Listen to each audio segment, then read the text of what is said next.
There is one question that I'm sure has crossed our minds at least once in our time as Pokemon trainers.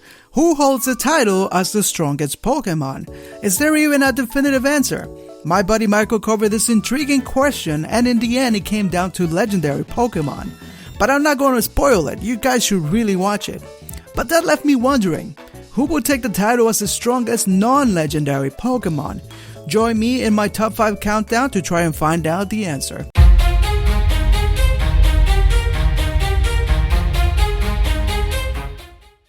Before I begin, there are a few things you guys need to know. I based this list on 4 key points: total base stats, weaknesses, abilities, and move pool. I tried to use a process of elimination to see who will stand out with the most advantages, but in no way I call myself an expert. The point of the video is to spark conversation and hopefully get a more qualified answer from any of you guys that have more experience.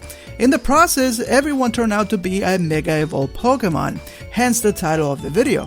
Now this will not be your typical top 5 because I'm about to reveal all of them at once, but just follow along and you will understand. There is no denying that a Pokemon's total base stat will give it a rank as either a very weak or strong Pokemon. These metrics are a necessity in any RPG and are the most obvious way to determine which characters are the strongest. Of course, we all know that stats are not definitive and that there are far more factors that play a huge role. But with that said, it's the best place to start. Currently, the top non-legendary Pokemon that hold the highest total base stat are: in the number 1 spot, we have Slaking with a total base stat of 670 points. Next are all the pseudo-legendary Pokemon tied with a total base stat of 600 points. These include Dragonite, Tyranitar, Salamence, Garchomp, Metagross, Hydreigon, and Goodra. That puts us with a total of 8 Pokemon fighting for a place in the top 5. But thanks to Mega Evolution, the list gets completely rearranged. Salamence, Garchomp, Tyranitar, and Metagross have all received Mega Evolutions, pushing all of them with a total of 700 base stat, which means that Dragonite, Hydreigon, and Goodra are left in the dust. But as Pokemon introduce new games, we all know that the tables can flip again, so have faith, Dragonite fans. We have 4 pseudo-legendaries fighting for the number 1 spot, and Slaking gets put to the bottom. Actually, I'm taking the opportunity to eliminate Slaking because, as I mentioned earlier, I'm taking abilities into consideration. And for me, Truant greatly diminishes Slaking's potential as he's only allowed to move once every other turn. So this ability has 0 benefit for Slaking, unlike the rest of the mons on this list. Now there are some nasty strategies combining Truant and Entertainment, but Slaking has no access to this move. So for these reasons, I'm moving to the next Pokemon on the list. And taking Mega Evolution into consideration, that would be Mega Gyarados, with a total base stat of 640 points.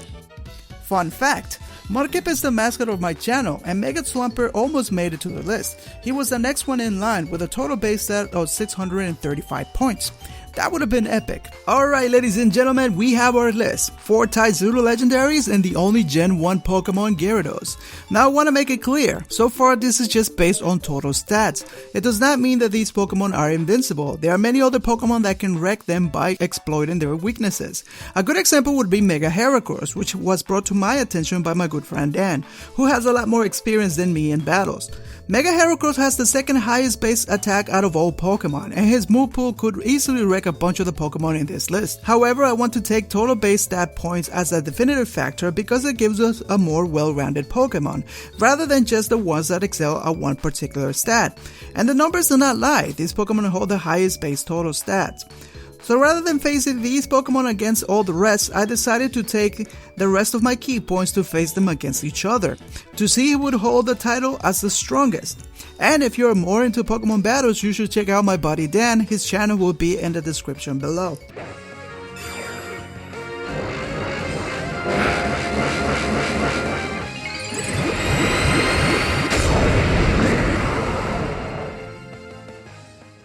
Number 5, Mega Tyranitar. I never thought this was going to be that difficult, so if I make any mistakes, make sure to point them out in the comments below. Teta is the number 5 spot due to a number of reasons. For starters, he has the most amount of weaknesses and thus the worst against the rest of the Pokemon in the list. He gets destroyed by Mega Metagross thanks to having access to Hammer Arm and his ability Tough Claws. Garchomp also annihilates him because he has the ability Sand Force that gets triggered thanks to Teta's own ability Sandstream. Teta will not survive a Starve Earthquake from Garchomp. That is also boosted by Sand Force. And of course the fact that Mega Garchomp is much faster. Teta does best against both Mega Gyarados and Salamence, however it's mostly based on luck. And while that plays a huge factor in Pokemon battles, because it's almost non-quantifiable, I will not be taking it into account.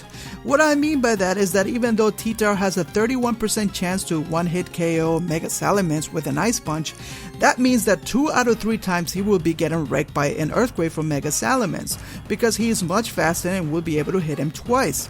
Same reasoning applies when you put him against Gyarados. He has a 31% chance to KO Gyarados with Superpower. But when it doesn't happen, he will be taking heavy damage from a waterfall. Not to mention that Gyarados Intimidate before Mega Evolving puts him at a better chance for surviving.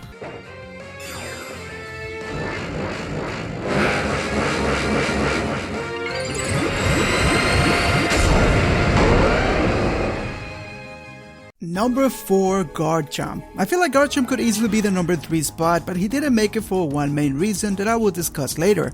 As I established before, he has no problem taking down Mega T-Tar. He could also take down Mega Gyarados thanks to his boosted Earthquake by Stab, but Gyarados does have access to Ice Fang, and when combined with a Dragon Dance, it's game over for Garchomp.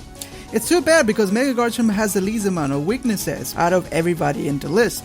But his quad weakness to ice just destroys him, and Mega Metagross takes advantage on this weakness with Ice Punch and his ability Tough Claws. Now Garchomp can also one-hit KO Metagross with Earthquake, which means it comes down to who will hit first. And Mega Metagross takes the cake with a base speed of 110 versus 92. Garchomp suffers because of its speed. While he has a shot against Mega Salamence, while they both have access to Draco Meteor, it means that whoever hits first has a better chance to destroy the other. And in this case, it would be Mega Salamence with a speed base of 120. For that reason, Mega Garchomp stays in the number 4 spot.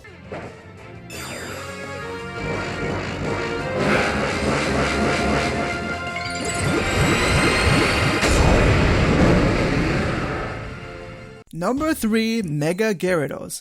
Like I said guys, stats are not everything. Here we have a mon with the least amount of total base stats, and that is able to wreck 2 with 700 base stat total.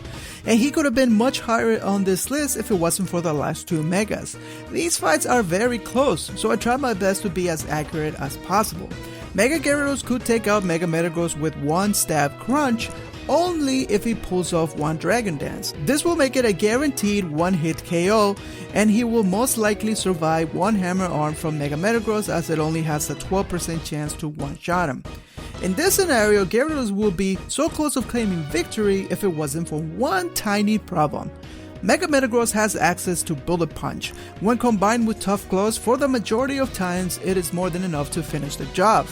I'd say the majority of times because there is a very minute chance that all the stars line up with Gyarados and he can survive with 1.4% of his HP. The chances are so slim that I had to give this round to Mega Metagross. There is also one last thing that gave Mega Metagross the advantage. He was able to counter Gyarados Intimidate with its ability Clear Body, which could have changed the outcome of the battle.